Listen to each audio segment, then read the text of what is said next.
नमस्कार दोस्तों, यूपीएससी हिंदी के स्टडी प्लेटफॉर्म में आप सभी का स्वागत है।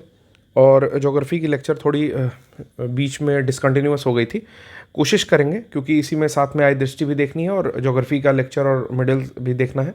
तो मिडिवल हिस्ट्री, ज्योग्राफी और आई दृष्टि सब साथ लेकर के चलना है, तो मैनेज करके चलेंगे।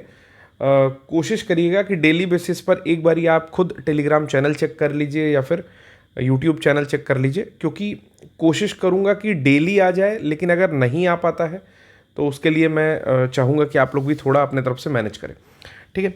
सिंचाई एवं नहरें जो हम लोग का अगला टॉपिक है वो यहाँ से स्टार्ट हो रहा है ज्योग्राफी का। लास्ट टॉपिक में हम लोगों ने वनों के बारे में पढ़ा था। ठीक है, तो चलिए देखते हैं सिंचाई एवं नहरें किस तरह से सिंचाई भारत में जरूरी है। तो भारत की जो स्थिति है वो उपोष्ण जलवायु क्षेत्र में पाई जाती है। बेसिकली भारत उष्ण थोड़ा सा और उपोष्ण दोनों में ही पाया जाता है। तो पश्चिमी हिमालय, उत्तर पूर्व असम, मेघालय और दक्षिण के कुछ भाग को छोड़कर अधिकांश क्षेत्र में उच्च तापमान रहता है। तो इस कारण से यहाँ पर वाष्पीकरण अधिक होता है, मतलब इवेपोरेट होता है पानी, और उस वेपराइजेशन के कारण यहाँ पर हमेशा नमी की कमी हो जाती है, मतलब मॉइस्चर कंटेंट कम हो जाता है। इस कारण जो भी फसलें लगाई जाती हैं दोस्तों, उनमें सिंचाई की ज़रूरत पड़ती है। ठीक है, तो यहाँ पर आ गया हम लोग का फंडा कि सिंचाई की ज़रूरत क्यों पड़ती है, कि मृदा में नमी की कमी होती है। बेसिकली मॉइस्चर कंटेंट कम हो जाता है मिट्टी में हमारे, इसीलिए हम लोग को इरिगेशन की ज़रूरत पड़ती है। ठीक है, तो भारत में इरिगेशन के बहुत सारे साधन हैं, लेकिन जो स्टैटिस्टिकल ईयर बुक है 2018 की, उसके अनुसार 2014-15 का डेटा दिया गया है, और वहाँ पर ये दिया गया है कि सिंचाई के मुख्य साधन जो है वो नलकूप है एक तरीके से। ठीक है, और जिनका शुद्ध सिंचित क्षेत्र लगभग 46.2 है, और नलकूप और कुओं को मिला दोगे तो 62.82 है, और अगर नहरों द्वारा देखा जाएगा तो 23.66 है। तो ये तीन डेटा हो गया कि नहरों द्वारा भारत में लगभग 24% के आसपास सिंचाई होती है, नलकूप द्वारा सबसे अधिक लगभग 46% के आसपास सिंचाई होती है, और नलकूप में अगर कुओं को मिला दोगे तो कुल निकल के आता है 68.82%। ठीक है, सॉरी 62.82%। तो 46 में 6 जोड़ो तो हो जाएगा 52, और 52 में 10 जोड़ देंगे, यानी कि कुल मिलाकर के 16% जो है कुओं के द्वारा होती है। इसके अलावा 11% जो साधन है, उस 11% में शेष अन्य टोटल जितने भी तरीके की सिंचाई के साधन होते हैं उनसे होता है, और टैंकर के द्वारा लगभग 2.52% सिंचाई होती है। अगर 2015-16 की बात करें तो सिंचाई की दृष्टि से, यानी कि निवल सिंचित क्षेत्र की दृष्टि से सबसे ऊपर उत्तर प्रदेश का स्थान है, उसके बाद मध्य प्रदेश का द्वितीय है, और राजस्थान का तृतीय स्थान आता है सिंचाई की दृष्टि से। ठीक है, यानी कि सिंचाई सबसे ज़्यादा उत्तर प्रदेश में होती है, उसके बाद होती है मध्य प्रदेश में, और फिर होती है राजस्थान। फिर 3 तरह की सिंचाई परियोजनाएं होती हैं, जिनको हम लोग स्मॉल इरिगेशन, मीडियम इरिगेशन और लार्ज इरिगेशन प्रोजेक्ट्स कहते हैं। ये ज़मीन के आधार पर होता है।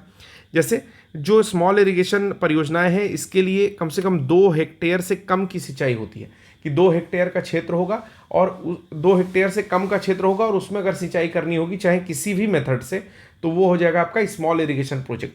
अब मेथड कौन कौन से यूज़ कर सकते हैं, तो कुआं यूज़ कर सकते हैं, नलकूप यूज़ कर सकते हैं, पंप सेट, तालाब, ड्रिप सिंचाई, स्प्रिंकल, एनीकट इत्यादि चीज़ें यूज़ कर सकते हैं। और 62% आपूर्ति जो है वो किस इरिगेशन प्रोजेक्ट के द्वारा होती है, तो वो स्मॉल इरिगेशन प्रोजेक्ट के द्वारा होती है। ठीक है, अगला है मध्यम सिंचाई परियोजना।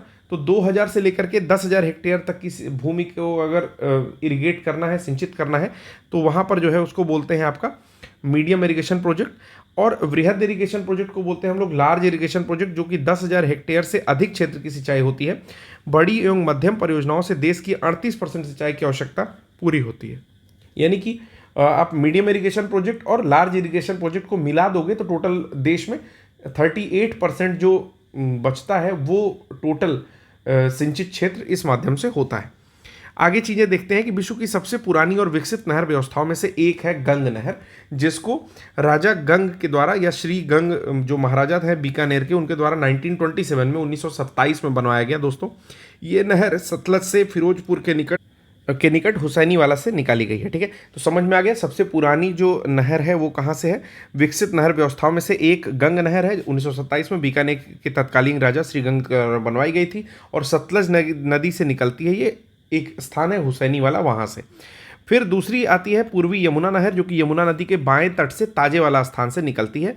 ठीक है, इस नहर प्रणाली से हिंडन, यमुना दोआब, के सहारनपुर, मेरठ, गाजियाबाद, मुजफ्फरनगर इत्यादि जनपदों के अंदर जो है सिंचाई उपलब्ध कराई जाती है। फिर पुनरुद्धार के बाद ये नहर पहली बार 1830 में चलाई गई थी। इस नहर प्रणाली में जुलाई से पानी की कमी होने लगती है और अक्टूबर तक आते आते जो जल आपूर्ति है या जल की स्थिति है या मात्रा है वो शून्य हो जाती है। तो इस समस्या के समाधान के लिए ताजी वाला जो स्थान है जहाँ से पूर्वी यमुना नहर निकल रही है उससे 3 किलोमीटर ऊपर हथनी कुंड बैराज का निर्माण कराया गया था और ऊपरी मतलब हथनी कुंड बैराज का निर्माण कराया गया था, जिससे कि इस समस्या से यानी कि नहर के सूखने वाली समस्या से निजात पाया गया। ठीक है। फिर अगली आती है ऊपरी गंगा नहर का निर्माण 1842 की अवधि में कराया गया था। इस परियोजना के जनक थे सर पीटी काटले। ठीक है, काटते नहीं थे किसी को, सर पीटी काटले। ठीक है, उनकी टाइटल है। इस नहर से प्रथम बार 1854 में पानी चलाया गया था और ये नहर हरिद्वार के भीमगौड़ा नामक स्थान से निकलती है। तो याद रखिएगा, जो उत्तरी गंगा नहर है उसका निर्माण काटले जी कराए थे और ये भीमगौड़ा नामक स्थान से निकलती है हरिद्वार के, और फिर गंगा नदी में जाकर के गंगा नदी के दाहिनी तट से ये निकलती है। ठीक है। मुख्य ऊपरी नहर की लंबाई से कोई मतलब नहीं है हम लोग को, बस ये जानना है कि इस नहर प्रणाली से हरिद्वार, सहारनपुर, मुजफ्फरनगर, मेरठ, गाजियाबाद, बुलंदशहर, अलीगढ़, एटा, मथुरा, फिरोजाबाद, मैनपुरी, आगरा जनपद में सिंचाई की सुविधा उपलब्ध कराई जाती है। यानी कि अगर यूपी का मैप देखोगे तो नॉर्थ और नॉर्थ वेस्ट के थोड़े से एरिया, इस टोटल एरिया में जो है सिंचाई किस नहर से होती है, तो आपकी जो ऊपरी गंगा नहर है उससे होती है। फिर अगला हम लोग देखते हैं कि उत्तर प्रदेश के शारदा या घाघरा दोआब में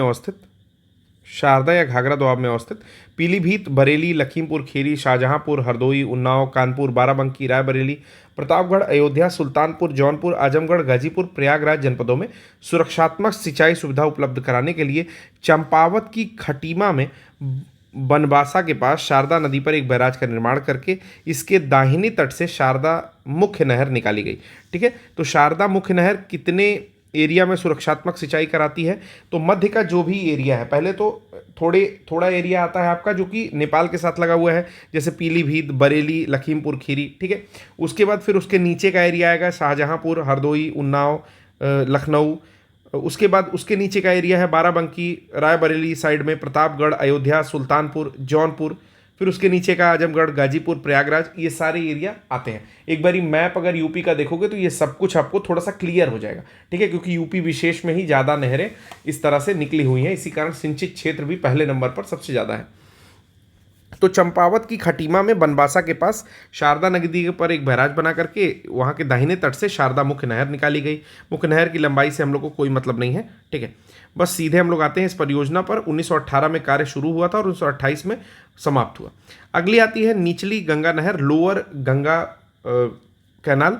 इसका उद्गम होता है नरौरा, बुलंदशहर। ठीक है, नरौरा, बुलंदशहर में, बुलंदशहर भी आपके ये आप कह सकते हो नॉर्थ यूपी का एरिया है। ठीक है, तो नॉर्थ यूपी नरौरा से निकलती है। मुख्य नहर की लंबाई से हम लोग को कोई मतलब नहीं है, बस ये जानना है कि गंगा नदी के दाहिने तट से जो लोअर गंगा कैनाल है या निचली गंगा नहर है उसकी अभिकल्पना 1869 में की गई थी और स्वीकृति इसको मिलती है 1871 में। परियोजना का निर्माण कार्य पूरा होता है 1878 में और प्रथम बार इसको चलाया जाता है। इसकी मुख्य शाखाएं हैं जैसे फर्रुखाबाद जल शाखा, वेबर जल शाखा, कानपुर जल शाखा, इटावा जल शाखा, भोगिनीपुर जल शाखा इत्यादि। ठीक है, तो ये इसकी जल शाखाएं हैं जो कि निकलती है नरौरा से आपके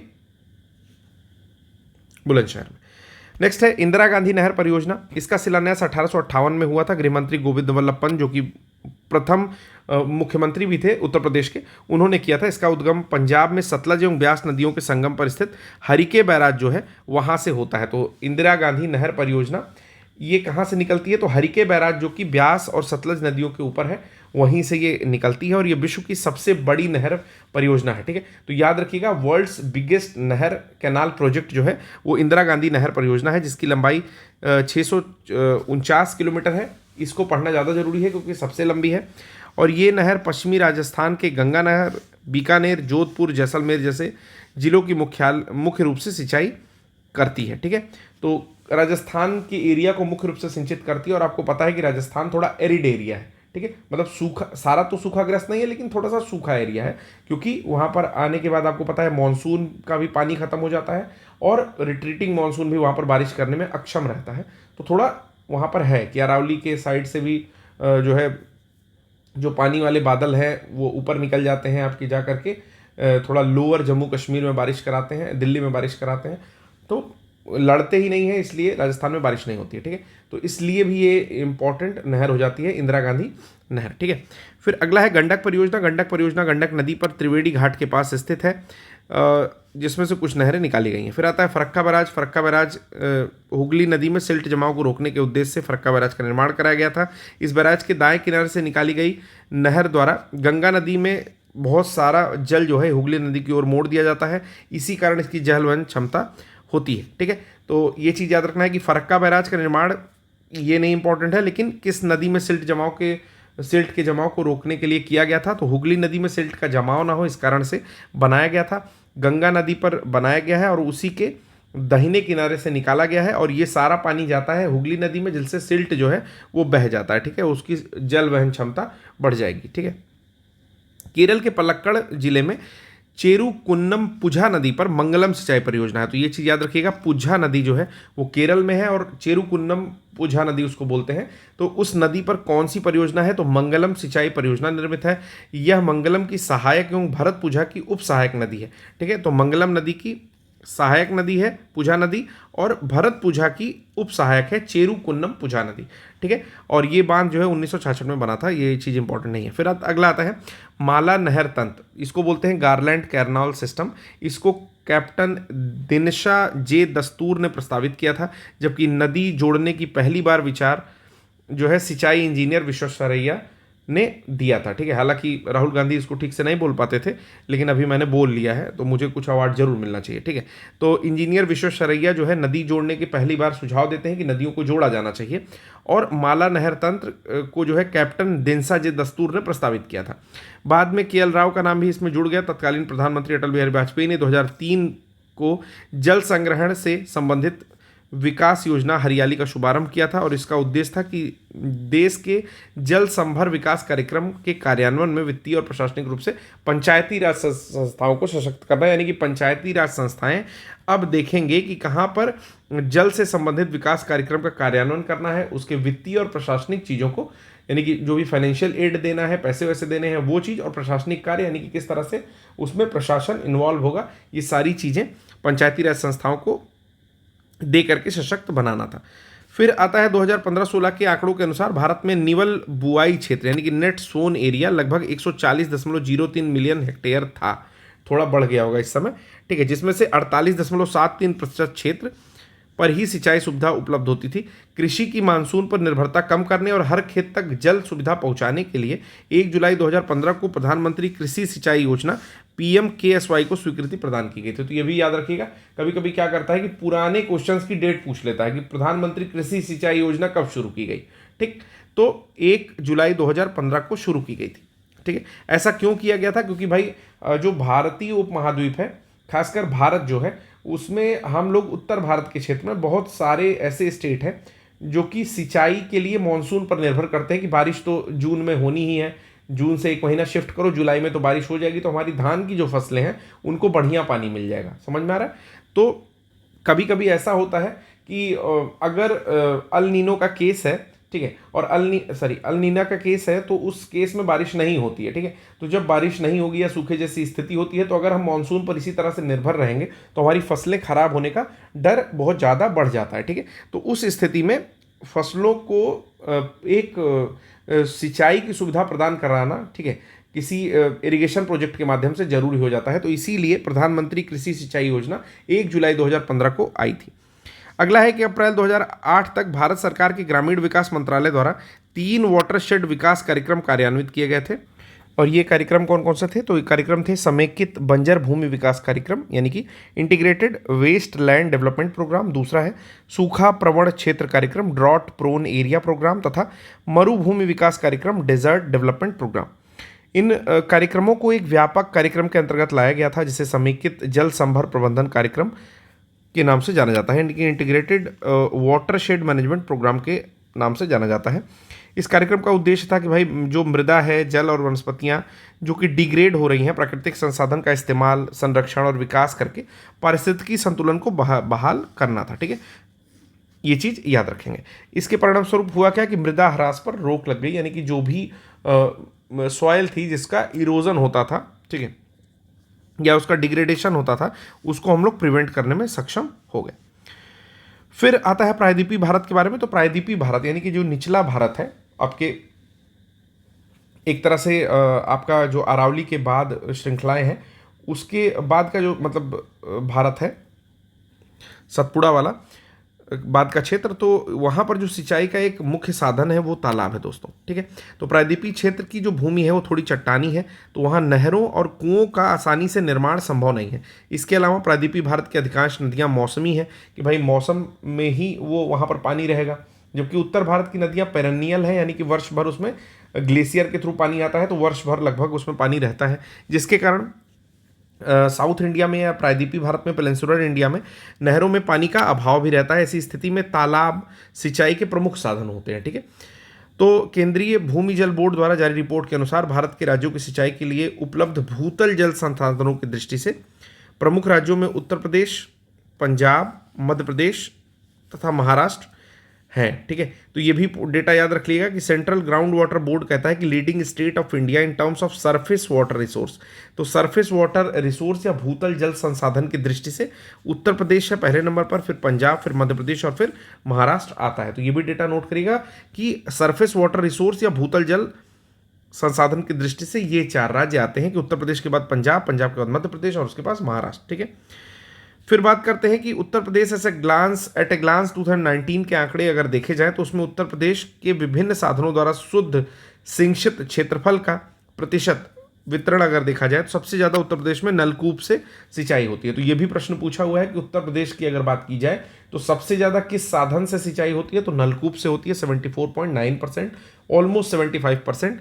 15% नहरों द्वारा होता है जो कैनाल्स है, 8.8% कुओं द्वारा होता है। अब इसका डेटा और घट गया होगा क्योंकि कुएं काफ़ी ज़्यादा जल स्तर गिरने से सूख चुके हैं। टैंक्स एवं झीलों के द्वारा 0.5% होता होगा, तो हो सकता है कि इसकी क्षमता थोड़ी सी बढ़ गई हो, क्योंकि पिछले वर्ष से आपको भी पता है कि अमृत सरोवर का निर्माण किया जा रहा है, ठीक है।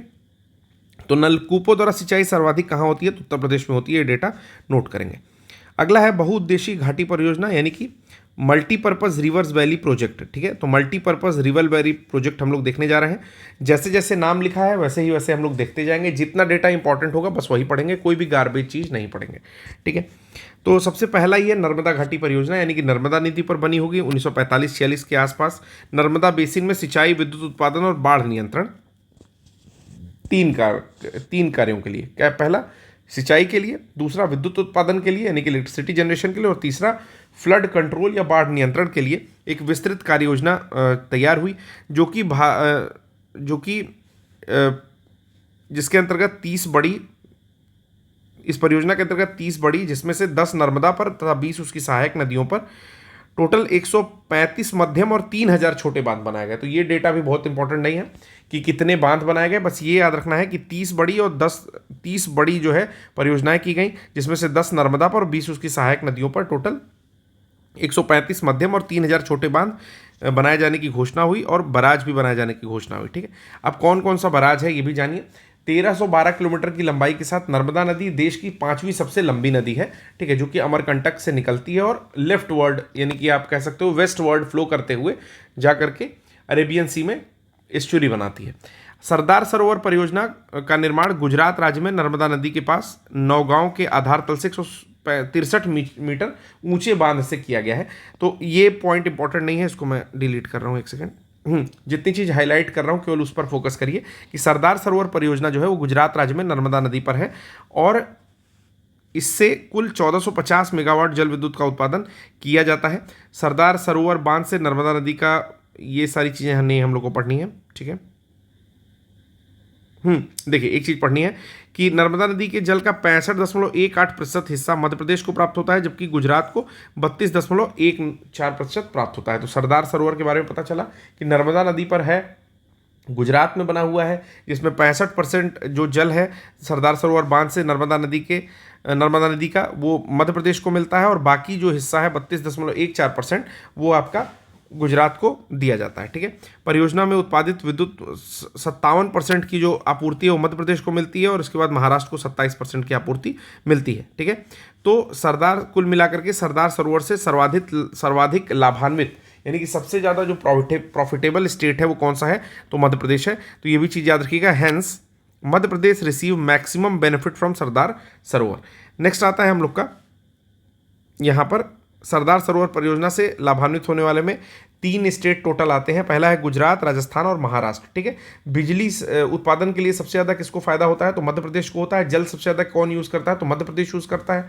ठीक है, उसके बाद जल कौन यूज़ करता है, तो गुजरात यूज़ करता है। ठीक है, लेकिन इलेक्ट्रिसिटी प्रोडक्शन में दूसरे नंबर पर कौन यूज़ करता है, तो महाराष्ट्र यूज़ करता है। ठीक है, चीज़ें क्लियर हो गई होंगी जितनी चीज़ें मैंने अभी आपको बताई हैं।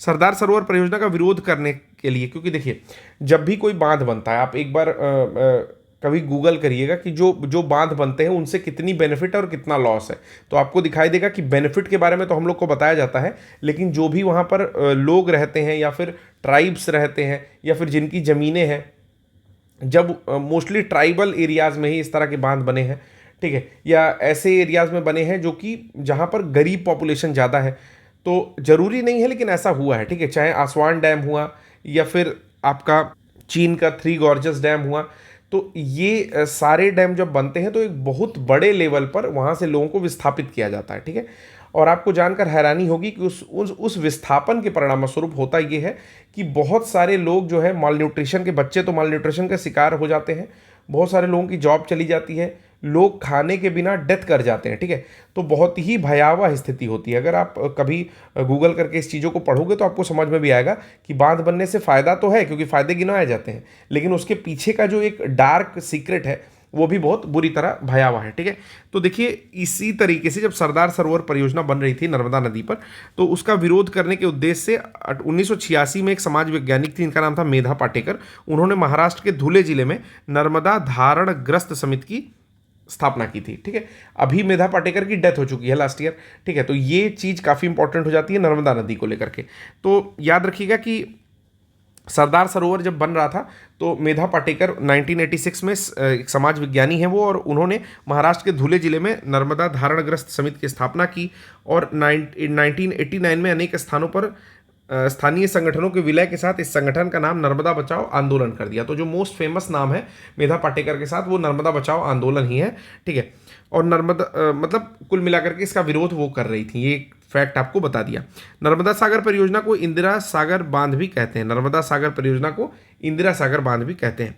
इंदिरा सागर परियोजना नर्मदा नदी पर मध्य प्रदेश के खंडवा जिले में पुनासा गांव से 10 किलोमीटर दूरी पर स्थित है और 1000 मेगावाट क्षमता स्थापित करने की बहुउद्देशीय परियोजना है, यानी कि मल्टीपर्पज़ प्रोजेक्ट है, जो कि 1000 मेगावाट की टोटल क्षमता के साथ या विद्युत उत्पादन क्षमता के साथ स्थापित किया जा रहा है। ठीक है, नर्मदा घाटी में कौन कौन सी नदियां हैं इसके बारे में जान जाइए। तो तवा मतलब कौन कौन सा प्रोजेक्ट है, तो तवा प्रोजेक्ट है, बारना प्रोजेक्ट है, कोलार है, सुक्ता है, मटियारी मान प्रोजेक्ट है, और शहीद चंद्रशेखर आज़ाद जिसको जोबट परियोजना बोलते हैं, ये सबका निर्माण पूरा हो चुका है। ठीक है, तो ये चीज़ याद रखिएगा कि जो प्रोजेक्ट्स हैं उसी नाम की कुछ नदियां भी हैं, जैसे तवा भी उसकी एक सहायक नदी है। ठीक है, बारना भी आई थिंक उसकी सहायक नदी है, कोलार भी उसकी सहायक नदी है, सुक्ता, मटियारी मान प्रोजेक्ट और शहीद चंद्रशेखर आज़ाद जिसको जोबाट परियोजना कहते हैं, ये सारी परियोजनाएं नर्मदा नदी पर बनी हुई हैं।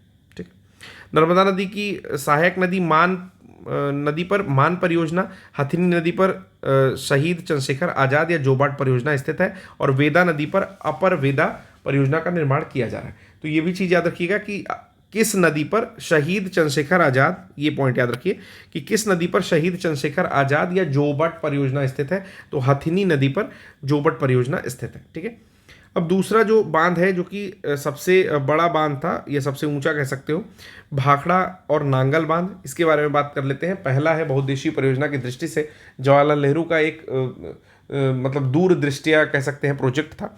तो भाखड़ा नांगल बहुउद्देशीय परियोजना पंजाब, हरियाणा और राजस्थान राज्यों का संयुक्त उपक्रम है। तो किन किन राज्यों की इन्वॉल्वमेंट है, पंजाब है, हरियाणा है और राजस्थान है। हालांकि ये स्थित है आपके पंजाब में, लेकिन इन तीनों का ही संयुक्त उपक्रम है। ठीक है, तो कहाँ पर है, भाखड़ा और नांगल के पास सतलज नदी पर बने 2 बांधों का निर्माण किया गया है। तो भाखड़ा नांगल अलग अलग बांध है, एक भाखड़ा बांध है और एक नांगल बांध है। ठीक है, भाखड़ा बांध का निर्माण कार्य 1963 में पूरा हुआ। यह बांध सतलज नदी पर बनाया गया है और इसके जलाशय को ही गोविंद सागर कहते हैं। तो भाखड़ा पर जो बांध है उसको भाखड़ा बांध कह रहे हैं। ठीक है, सतलज नदी पर बना है, और जो जलाशय बनाया गया है यहाँ पर, जैसे बांध जब बनाते हैं तो पानी रुकता है, तो उस जलाशय का नाम है गोविंद सागर। ठीक है। भाखड़ा नांगल बांध का कमांड क्षेत्र कौन कौन सा है? तो हिमाचल प्रदेश है, पंजाब है, हरियाणा है और राजस्थान है। ठीक है। तो कमांड क्षेत्र कहाँ कहाँ विस्तृत है? तो हिमाचल प्रदेश, पंजाब, हरियाणा और राजस्थान में विस्तृत है।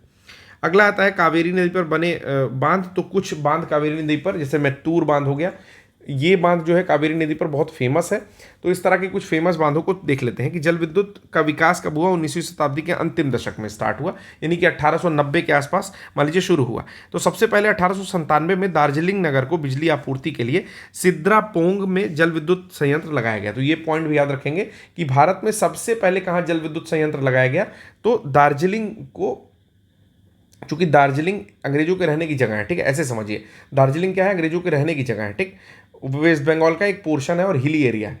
तो वहाँ पर 1897 में सिद्रापोंग जो जगह है, ठीक है, वहाँ पर जल विद्युत संयंत्र लगाया गया, यानी कि हाइड्रो इलेक्ट्रिक प्रोजेक्ट लगाया गया। ये भारत का सबसे पुराना जल विद्युत शक्ति संयंत्र है। तो ये भी पॉइंट याद रखिए, भारत का सबसे पुराना जल विद्युत शक्ति संयंत्र यानी कि हाइड्रो इलेक्ट्रिक पावर प्रोजेक्ट जो है, या पावर प्लांट जो है, वो आपका सिद्रापोंग में था। ठीक है, यहाँ पर लिखा भी होगा। ठीक है, चलिए, कावेरी कर्नाटक में कावेरी नदी पर शिव समुद्रम में वर्ष 1902 में भारत का दूसरा सबसे पुराना जल विद्युत उत्पादन संयंत्र लगाया गया था। कृष्णराज सागर बांध कर्नाटक में कावेरी नदी पर स्थित है। तो यह भी प्रश्न पूछता है डायरेक्टली कि कृष्णराज सागर बांध किस नदी पर है? तो वो कावेरी नदी पर है। और किस राज्य में स्थित है? तो वो कर्नाटक राज्य में स्थित है। कृष्णराज सागर की जो रूपरेखा है वो एम विश्वेश्वरैया ने बनाया था। कृष्णराज सागर बांध के पास वृंदावन उद्यान स्थित है। तो ये पॉइंट कोई इंपॉर्टेंट नहीं है, बस आप ऊपर के दोनों पॉइंट याद रखिए। कावेरी नदी जल विवाद में सम्मिलित कितने राज्य हैं? इसके बारे में कभी कोई प्रश्न पूछता है तो तमिलनाडु है, कर्नाटक और केरल, जिसका नाम हम लोग जानते हैं। ये तीनों राज्य हैं, लेकिन अगर पूछे कि कौन सा यूनियन टेरिटरी है या केंद्र शासित प्रदेश है, तो वो होता है पुडुचेरी। ठीक है, तो तमिलनाडु, कर्नाटक, केरल, TKK और पुडुचेरी, TKKP। ठीक है, आता है कि वर्ष 2018 के सुप्रीम कोर्ट के निर्णय में हुआ ये कि कावेरी नदी की जल की कुल 740,000 मिलियन क्यूबिक TMC फीट विश्वसनीय मात्रा से कर्नाटक को 284 के आसपास, ठीक है, केरल को 30 TMC और तमिलनाडु को 404 TMT पानी जो है दिया जा रहा है, यानी कि 1000 मिलियन क्यूबिक पानी दिया जाता है। तो ये एक चीज़ याद रखिएगा, सबसे ज़्यादा मिलता है तमिलनाडु को, उसके बाद आपका मिलता है दूसरे नंबर पर कर्नाटक को और तीसरे नंबर पर केरल को पानी दिया जाता है। और सबसे कम पानी जो है 7 TMC का पुडुचेरी को आवंटित किया गया था। फिर आता है नागार्जुन सागर डैम, जो कि कृष्णा नदी पर स्थित है और ये बहुउद्देशीय परियोजना 1967 में पूरी हुई थी। आंध्र प्रदेश एवं नवगठित तेलंगाना दोनों राज्यों में ही ये परियोजना विस्तारित है। तेलंगाना के नलगोंडा जिले में है और आंध्र प्रदेश के गुंटूर जिले में के मध्य जो है ये निर्मित है। और ये वहाँ पर नलगोंडा, प्रकाशम, खम्मम और गुंटूर जिलों की सिंचाई व्यवस्था इसी के माध्यम से होती है। नागार्जुन सागर बांध की ऊंचाई बहुत 125 मीटर है। नागार्जुन सागर बांध का छोड़िए, ये सारी बात नहीं जाननी है, बस ये जानना है कि इस पर एक लंबा बांध है जिसका नाम है चिनाई बांध। तो ये चीज़ याद रखनी है कि नागार्जुन सागर बांध के बाद जो दूसरा एक लंबा बांध है उसका नाम है चिनाई बांध, और चिनाई बांध भी आपका कृष्णा नदी पर ही स्थित होगा। ठीक है, यह विश्व का सबसे बड़ा एवं सबसे ऊंचा चिनाई बांध है। बांध की कुल लंबाई से कोई मतलब नहीं है। ठीक है, तो बस ये चीज़ याद रखनी है। तो यहाँ पे एक पॉइंट को लेकर कंफ्यूज नहीं होंगे, बात यहाँ पर कर रहा है नागार्जुन सागर बांध की ही। ठीक है, मैं थोड़ा कंफ्यूज हो गया था।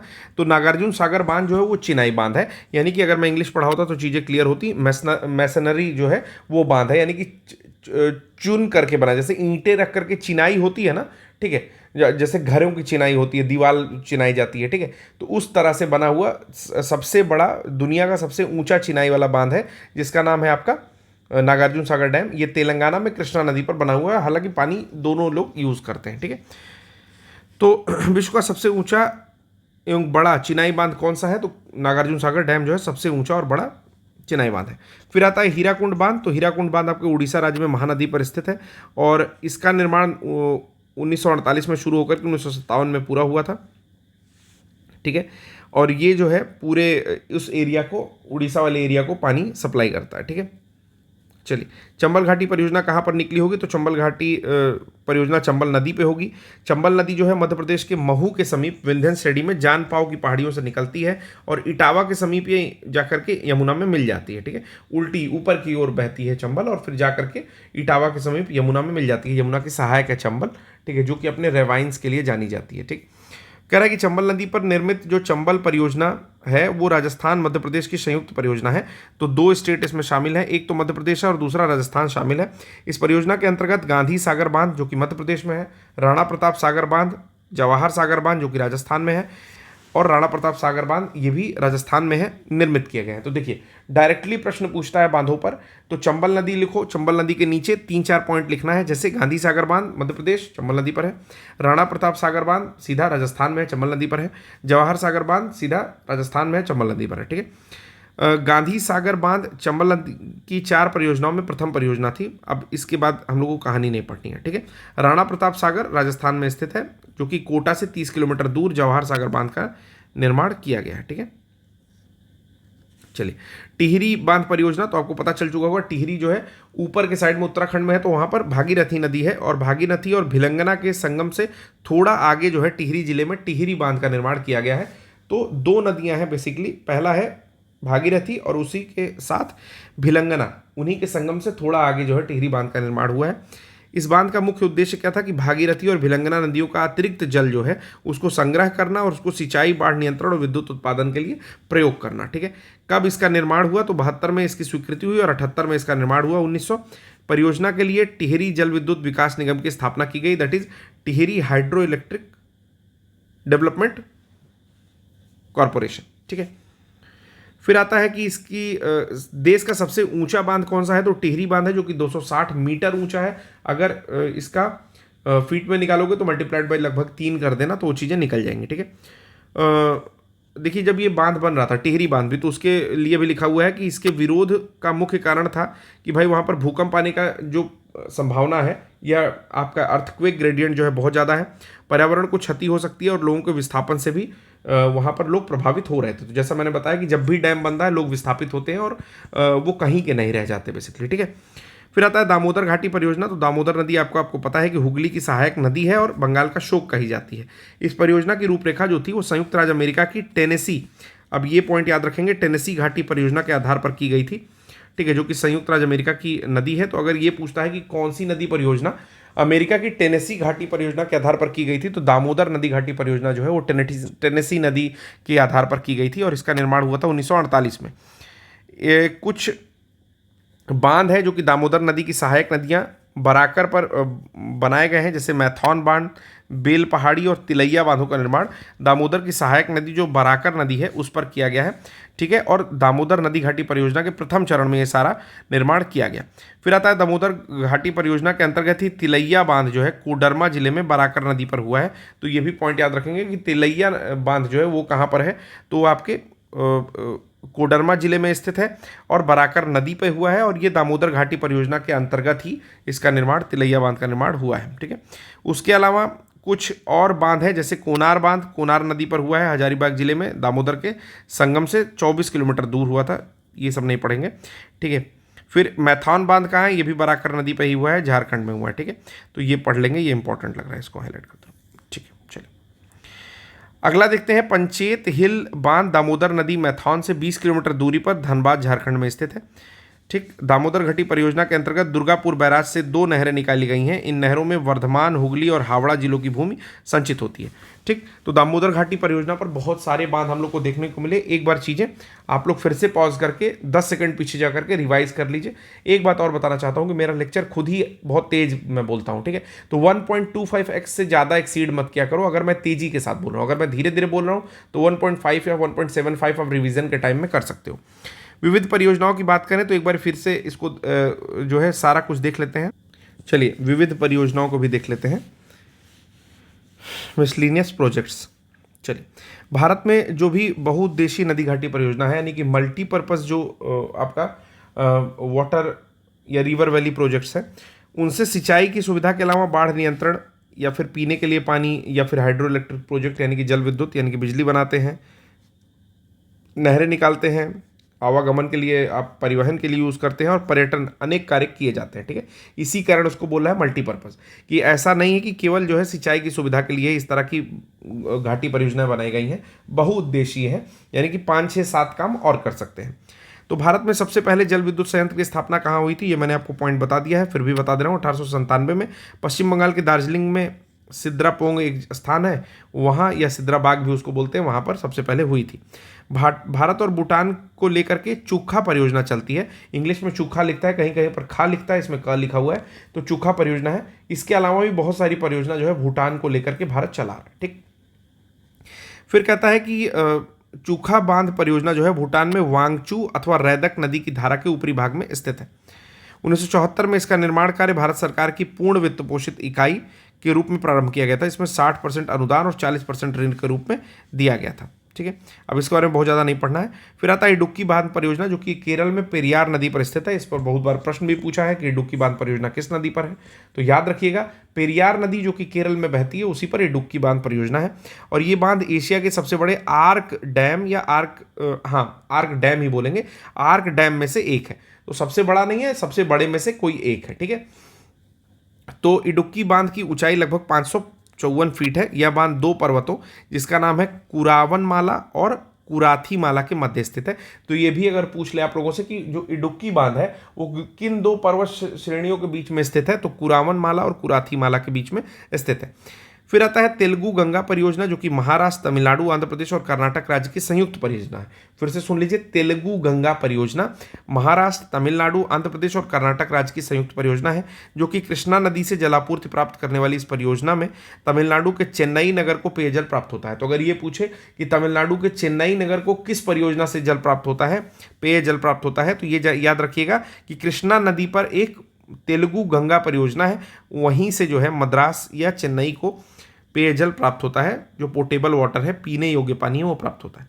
तेलुगु गंगा परियोजना आंध्र प्रदेश में स्थित है। मेट्टूर परियोजना तमिलनाडु में कावेरी नदी पर है। ये मैंने आपको डिस्कस भी किया था, उस समय ये नहीं दिया हुआ था, तो मेत्तूर जो है, कभी कभी मेत्तूर लिखता है इसको, ठीक है, मेट्टूर, ठीक है।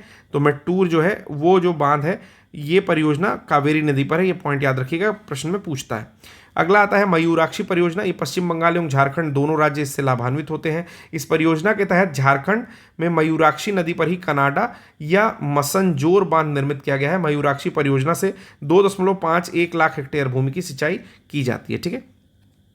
तो ये चीज़ याद रखनी है, मयूराक्षी नदी पर ही कनाडा या मसनजोर बांध निर्मित किया गया है। अगला है पोचमपाद या पोचमपादु परियोजना। श्री राम सागर परियोजना गोदावरी नदी पर निजामाबाद जनपद तेलंगाना में स्थित है। फिर से याद कर लीजिए, पोचमपादु मत याद करिए, पोचमपाद परियोजना याद करिए। इसको श्री राम सागर परियोजना भी कहीं कहीं लिखा हुआ मिलता है, but most of the cases में आपको पोचमपाद ही मिलेगा। तो पोचमपाद परियोजना जो है वो गोदावरी नदी पर स्थित है, और जनपद जो है वो निजामाबाद है, जो कि तेलंगाना में स्थित है, ठीक। तो गोदावरी नदी, तेलंगाना, पोचमपाद, ऐसे करके याद कर लीजिए। फिर है जायकवाड़ी परियोजना, गोदावरी नदी पर यह भी है, जो कि महाराष्ट्र में स्थित है, यानी कि गोदावरी नदी जैसे निकलती है वहीं पर ही स्थित है, ठीक है। कल्पोंग जल विद्युत परियोजना अंडमान एंड निकोबार द्वीप समूह की प्रथम जल विद्युत परियोजना है। तो ये चीज़ काफ़ी ज़्यादा इंपॉर्टेंट हो जाती है, इसको मैं हाईलाइट भी कर दे रहा हूँ और घेर भी दे रहा हूँ, ये मत भूलिएगा, ठीक। कल्पोंग जल विद्युत परियोजना जो है अंडमान एंड निकोबार द्वीप समूह की प्रथम जल विद्युत परियोजना है। यह कल्पोंग नदी पर स्थित है। फिर आता है रिहंद परियोजना, गोविंद वल्लभ पंत सागर परियोजना के नाम से भी जानी जाती है इसको। और इसके बारे में तो जानते ही होंगे कि गोविंद वल्लभ पंत सागर परियोजना जो है उत्तर प्रदेश में सोनभद्र जिले में पिपरी नामक स्थान पर रिहंद नदी पर बना हुआ है, ठीक है। तो रिहंद परियोजना, गोविंद वल्लभ पंत परियोजना, ये दोनों ही उत्तर प्रदेश में सोनभद्र जिले में रिहंद नदी पर बनी हुई है, ठीक है। कितना जल विद्युत क्षमता है, ये सारी चीज़ें हम लोग नहीं पढ़ेंगे, बस ये याद रखना है कि यह उत्तर प्रदेश की सबसे बड़ी परियोजना है, ठीक है। फिर आता है उकाई परियोजना, तो गुजरात राज्य में स्थित है, एक बहुउद्देशीय परियोजना है। उकाई परियोजना ताप्ती नदी पर स्थित है, ठीक है। चलिए, कालागढ़ बांध जो है वो आपके रामगंगा नदी पर स्थित है। इसकी ऊंचाई से कोई मतलब नहीं हम लोग को, बस ये याद रखिए कि कालागढ़ बांध जो है वो रामगंगा नदी पर स्थित है, और रामगंगा नदी आपकी गंगा नदी की सहायक नदी है। कोयना परियोजना कोयना नदी पर स्थित है। तवा परियोजना मध्य प्रदेश में होशंगाबाद में है, और ये तवा नदी पर स्थित है, ठीक है। फिर हम लोग तवा के बारे में और चीज़ देख लेना कि तवा के जो जल संग्रहण क्षेत्र है, जो इसका आपका क्या बोलते हैं कैचमेंट एरिया की पश्चिमी सीमा पर सतपुड़ा राष्ट्रीय उद्यान तथा बोरी वन्य जीव अभयारण्य स्थित है। तो ये भी याद रखिएगा कि तवा नदी के पास में, यानी कि तवा का जो कैचमेंट एरिया है उसकी पश्चिमी वेस्टर्न सीमा पर जब पहुंचोगे पश्चिमी सीमा पर, तो वहाँ पर सतपुड़ा राष्ट्रीय उद्यान है और बोरी वन्यजीव अभयारण्य भी स्थित है। फिर आता है पोंग डैम। पोंग डैम काफ़ी इंपॉर्टेंट डैम है जो कि ब्यास नदी पर हिमाचल प्रदेश में स्थित है। ठीक है, इसके बाद इस बांध के द्वारा महाराणा प्रताप सागर झील का निर्माण भी हुआ है। इसको ब्यास डैम या वही ब्यास बांध कहा जाता है। ठीक है, कभी कभी पोंग डैम को ब्यास डैम भी कहा जाता है। इस बांध के द्वारा महाराणा प्रताप सागर झील का निर्माण हुआ है, जो एक मतलब आपके आर्टिफिशियल लेक है जिसे वन्यजीव अभयारण्य घोषित किया गया है। ठीक, यह भारत स्थित अंतर्राष्ट्रीय आर्द्रभूमि स्थलों में से भी एक है। तो ये पूरा पॉइंट याद रखेंगे आप, जो महाराणा प्रताप सागर झील है उसके बारे में भी। ठीक है, मेजा बांध है, राजस्थान के भीलवाड़ा जिले में स्थित है, कोठारी नदी पर स्थित है और इस परियोजना की स्थापना मुख्यतः सिंचाई के लिए की गई थी। ठीक, और ये जो कोठारी नदी है उसका उद्गम राजसमंद जिले में देवगढ़ से अरावली पहाड़ी के पास से ही होता है। तो ये भी पॉइंट याद रखेंगे कि मेजा बांध कहाँ स्थित है। पहला पॉइंट, तो मेजा बांध स्थित है आपका राजस्थान में। किस नदी पर स्थित है, तो कोठारी नदी पर स्थित है जो कि अरावली के फुटहिल से निकलती है। चलिए, फिर आता है तुलबुल परियोजना। तो तुलबुल परियोजना एक नौवहन परियोजना है, यानी कि नावें इसमें चल सकती हैं, जो कि जम्मू कश्मीर में झेलम नदी पर स्थित है और इसको भारत में तुलबुल नौवहन परियोजना कहते हैं, यानी कि Tulbul navigation, I think navigation project कहेंगे, सही है। और जबकि पाकिस्तान में इसको कहते हैं वूलर बैराज। ठीक है, जबकि पाकिस्तान इसको क्या कहता है, वूलर बैराज। 1984 में वूलर झील के मुहाने पर झेलम नदी पर इस बैराज का निर्माण का कार्य प्रारंभ किया गया था। इस परियोजना पर भारत और पाकिस्तान के मध्य विवाद तब आया जब 1987 में पाकिस्तान द्वारा इसके निर्माण कार्य को 1960 की संधि का उल्लंघन मानते हुए रोकने की मांग की गई। जैसे आपको पता होगा कि इंडस वाटर ट्रीटी 1960 में हुआ था, जिसके हिसाब से ICJ यानी कि इंडस, चिनाब और झेलम का पानी पाकिस्तान को जाता है। 80% वाटर पाकिस्तान यूज़ करता है और जो बाकी 3 नदियां हैं उसका जो वाटर है वो भारत यूज़ करता है, जिसमें रावी, ब्यास और RSB, रावी, ब्यास और सतलज नदियां आती हैं। बगलिहार कहाँ पर है, तो बगलिहार डोडा जिले में चिनाब नदी पर स्थित है। तो इसको भी कहीं नोट डाउन कर लीजिएगा। ये सारा कुछ टेबुलर फॉर्म में मिलता तो ज़्यादा अच्छा था, लेकिन थ्योरी के फॉर्म में कोई दिक्कत नहीं है, मैं चीज़ें शॉर्ट करके आपको बता दे रहा हूँ। ठीक है, तो बगलिहार जल विद्युत परियोजना जो है जम्मू कश्मीर के डोडा जिले में चिनाब नदी पर बनाई गई है। फिर इसी प्रकार आती है दमन गंगा सिंचाई परियोजना। वालसड जिला दक्षिणी गुजरात में स्थित है। वापी से 30 किलोमीटर दूर दमन गंगा नदी पर है। ठीक है, तो कहाँ से कितना दूर है ये पॉइंट नहीं याद रखना है, बस ये याद रखना है कि दमन गंगा सिंचाई परियोजना जो कि गुजरात में स्थित है, वालसड जिला है और ये दमन गंगा नदी पर बनाई गई है। गिरना सिंचाई परियोजना कहाँ है, तो गिरना महाराष्ट्र में गिरना नदी पर बना हुआ है। ठीक है, तो जिला जो है वो जलगांव है और स्टेट जो है वो महाराष्ट्र है और गिरना नदी है और गिरना सिंचाई परियोजना है। पंबा सिंचाई परियोजना पंबा नदी पर है जो कि केरल के पट्टानामथिट्टा जिले में स्थित है। पट्टानामथिट्टा जिले में स्थित है। सुइल जल विद्युत परियोजना कहाँ स्थित है, तो आपका हिमाचल प्रदेश में स्थित है, जो कि सुइल जो है वो रावी नदी की सहायक नदी है जिस पर सुइल जल विद्युत परियोजना स्थित है। दुलहस्ती कहाँ है, तो जम्मू कश्मीर में है, किश्तवाड़ जिले में चिनाब नदी पर स्थित है। ललितपुर में बेतवा नदी पर राजघाट बांध बना हुआ है। कई बार ये प्रश्न पूछा हुआ है कि बेतवा नदी के सारे बांध बताओ, तो आप राजघाट का नाम याद कर लो। ठीक है, राजघाट जो है वो बेतवा नदी पर बना हुआ है। बाकी और इस परियोजना को रानी लक्ष्मीबाई बांध परियोजना के नाम से जाना जाता है। अब यहाँ पर एक होमवर्क है कि बेतवा नदी पर जितने भी बांध हैं उनके नाम जो है कमेंट बॉक्स में आप लोग करके बता दो। ठीक है, तो एक मैंने यहाँ पर राजघाट जो दिया हुआ था वो चीज़ें बता दी है। चलो अगला आता है किसाऊ बांध। किसाऊ बांध जो है टोंस नदी पर बना हुआ है, टोंस पर स्थापित किया गया है किसाऊ बांध। यमुना की सहायक है टोंस नदी और हिमाचल प्रदेश और उत्तराखंड की सीमा में प्रवाहित होती है ये। ठीक, गोदावरी नदी पर बना हुआ है बभली प्रोजेक्ट। ठीक है, बबली नहीं यार, बबली मत सोचो, बबली से भी याद कर सकते हो। वैसे गोदावरी नदी पर बभली प्रोजेक्ट, BABHLI, बभली प्रोजेक्ट, जो कि महाराष्ट्र और तेलंगाना की एक अंतर्राज्यीय विवादित बांध परियोजना है, बभली प्रोजेक्ट। फिर आता है तपोवन और विष्णुगढ़ जल विद्युत परियोजनाएं उत्तराखंड में कहाँ स्थित है, तो धौली गंगा नदी पर चमोली जिले में स्थित है। तपोवन और विष्णुगढ़ तो याद रख लेना, तपोवन और विष्णुगढ़ दोनों ही भगवान लोगों से रिलेटेड टाइप का लग रहा है, तो ये आपके उत्तराखंड में स्थित है और धौली गंगा नदी पर स्थित है।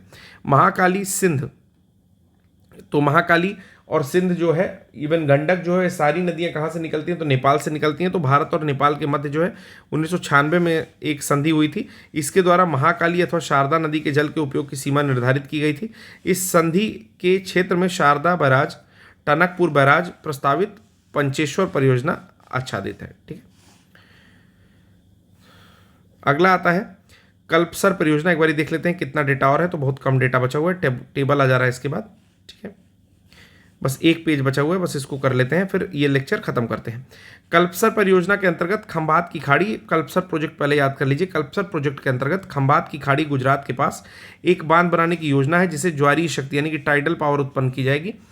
जो टाइड्स आते हैं ना समुद्रों में, उनसे जो है ज्वारीय ऊर्जा लेकर के कल्पसर में एक कल्पसर परियोजना लगाई जा रही है। ठीक है, खंभात की खाड़ी में, और एक विशाल जलाशय का निर्माण भी किया जाएगा, जिससे ताजे जल का उपयोग कृषि, पेयजल और औद्योगिक उपयोग के लिए भी किया जा सके। ठीक है, तो मल्टीपर्पज प्रोजेक्ट टाइप इसको टाइडल प्रोजेक्ट बना रहे हैं। ठीक है, दिसंबर 1959 में क्या हुआ, भारत सरकार और नेपाल के बीच में गंडक बैराज के निर्माण पर समझौता हुआ था। बैराज का निर्माण गंडक नदी पर वाल्मीकि नगर में 1968 यानी कि बिहार के पास 1968-69 में किया गया। इसका उद्देश्य था कि नेपाल, उत्तर प्रदेश और बिहार में सिंचाई सुविधा उपलब्ध कराना। इसके तहत पश्चिमी नहर प्रणाली, पूर्वी नहर प्रणाली, नेपाल में एक विद्युत केंद्र हेतु जल बंटवारे पर सहमति बनी थी। अब अंतर्राज्यीय जल विवाद न्यायाधिकरण के बारे में बात करें तो बहुत सारी नदियां हैं जिनका बवाल चलता रहता है आपस में, तो सीधे आइए देख लेते हैं। पहला है महानदी। तो महानदी का उड़ीसा और छत्तीसगढ़ में बवाल चलता है। ठीक है, और इस न्यायाधिकरण का यानी कि इस ट्रिब्यूनल का निर्माण जो हुआ था, गठन जो हुआ था 2018 में हुआ था।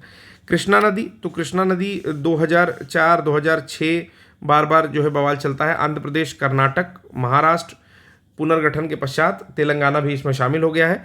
तो कृष्णा नदी का जो ट्रिब्यूनल है, ठीक है, वो आपका इन 4 राज्यों में इनका बवाल चलता है। ठीक है, वंशधारा नदी है। वंशधारा नदी में उड़ीसा और आंध्र प्रदेश को लेकर के जो है थोड़ा विवाद है, तो वंशधारा के लिए भी ट्रिब्यूनल गठित हुआ है। फिर है मांडोवी नदी जो कि गोवा की नदी है, तो गोवा, कर्नाटक और महाराष्ट्र को जल को लेकर के इन तीनों स्टेट्स में थोड़ा सा विवाद चलता है।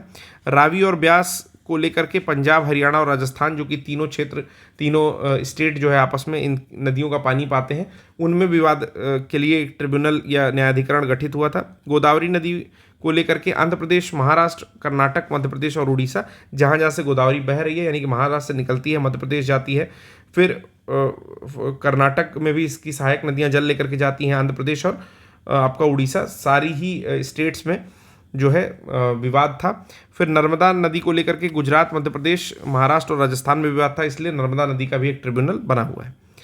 अब जो अगला टॉपिक है हम लोग का वो है कृषि। तो आज का लेक्चर आपको कैसा लगा? थोड़ा तेजी के साथ लेक्चर में लेकर के चल रहा हूँ, क्योंकि मेरा ये टारगेट है कि अगले 5 से 7 क्लास में, मतलब 25 क्लास होने से पहले हम लोग जो इंडियन ज्योग्राफी है उसको पूरी तरह से खत्म कर दें, और वर्ल्ड ज्योग्राफी में केवल का केवल मैपिंग ही देखेंगे हम लोग। तो बिल्कुल पेटी कस के बैठ जाइए। अभी तक जितनी भी चीज़ें पढ़े हैं हम लोग ज्योग्राफी में या बाकी चीज़ों को लेकर के, वो मैपिंग के माध्यम से आपकी कवर होगी, और जो करंट अफेयर्स है वो भी। तो जिस बंदे ने केवल मैपिंग, करंट अफेयर्स और हिस्ट्री की क्लास कर ली, 3 क्लासेस हमारी, हिस्ट्री, करंट अफेयर्स और मैपिंग की क्लासेस, ठीक है, 70 से 75 नंबर या इवन 80 नंबर आपके कहीं नहीं जाने हैं। ठीक है, तो ये बात याद रखिए कि अगर थोड़ा एनालिटिकल माइंड के साथ आपने हमारी करंट की क्लास कर ली जो आई दृष्टि की आ रही है, और 6 महीने करंट सारी, ठीक है, तो मैंने क्या क्या बनाया है, घटना सार 6 महीने का, इसकी क्लासेस, इसमें टोटल 6 लेक्चर है। उसके बाद आता है आपका जुलाई अगस्त का करंट अफेयर्स, 2 क्लास ये, ठीक है, 8। फिर आती है आपकी 25 क्लास मॉडर्न हिस्ट्री की, ठीक है, 8 क्लास आपकी एंशियंट हिस्ट्री की, ठीक है, और लगभग 10 क्लास के आसपास मेडिवल हिस्ट्री की, ठीक। तो इसको जोड़ लीजिए, 25, 10, 35 और 35, 8, 43 क्लास ये, और 43, 6, 49, 2, 51 क्लास ये, ठीक है। और इसके साथ अभी जो मैपिंग कराऊंगा, मुझे लगता है कि मुश्किल से 6 से 8 क्लास में सारी मैपिंग वर्ल्ड की खत्म हो जाएगी, ठीक है। और उसके बाद आई दृष्टि, अगर इतनी क्लासेस अब से भी कर जाएं कि मोटी मोटा मुझे लगता है कि पूरा अक्टूबर है, लगभग पूरा अक्टूबर है और पूरा नवंबर है, तो 60 दिन है, 60 क्लासेस हैं। आप इतना करके जाओ। पूर्व ज्ञान अगर आपके पास है, साइंस वाइंस पढ़ के रखे हो, या फिर जो भी आपको एक आध सब्जेक्ट और अच्छे लगते हैं, पॉलिटी अच्छी लगती है, ठीक है, तो आर्टिकल्स वार्टिकल्स देख के रखे हैं। तो मैं बता रहा हूँ 80 मार्क्स नियर अबाउट, मतलब 70 से 80 मार्क्स केवल इन वीडियोस के माध्यम से आपके फंस जाएंगे, ठीक है। ये बहुत दावे के साथ नहीं कर रहा हूँ, लेकिन पेपर आने के बाद शायद दावा भी कर दूं कि मैंने ऐसा कहा था। तो 70 से 80 नंबर केवल ये 3 चीज करके मिलने वाले हैं, तो थोड़ा सा सीरियस रहिए। जो भी लोग रिवीजन कर रहे हैं उनके लिए ये बात मैं बोल रहा हूँ। जो लोग पहली बार पढ़ रहे हैं वो भी मुझे लगता है कि 50 मार्क्स तक या 60 मार्क्स तक आसपास में हिट कर सकते हैं, ठीक है। बट बात यह है कि आप लेक्चर्स को अच्छे से देखिए, और जो चीज़ें मैं बता रहा हूँ, जैसे जो प्रश्न पूछ रहा हूँ या जो एक्स्ट्रा चीज़ें बता रहा हूँ, कुछ एनालिटिकल बातें, वो सारा कुछ आपको खुद से टेक केयर करना पड़ेगा। तो आज के लिए बस इतना ही। सेशन कैसा लगा इसके बारे में कमेंट जरूर करिए। आजकल मैं प्रश्न नहीं पूछ रहा हूँ, लेकिन जल्दी ही मैं प्रश्न पूछना भी शुरू करूँगा। तो थोड़ा व्यस्तता है, आपको भी पता है कि बहुत सारे लेक्चर्स बनाने रहते हैं, ठीक है। तो आज के लिए बस इतना ही, धन्यवाद।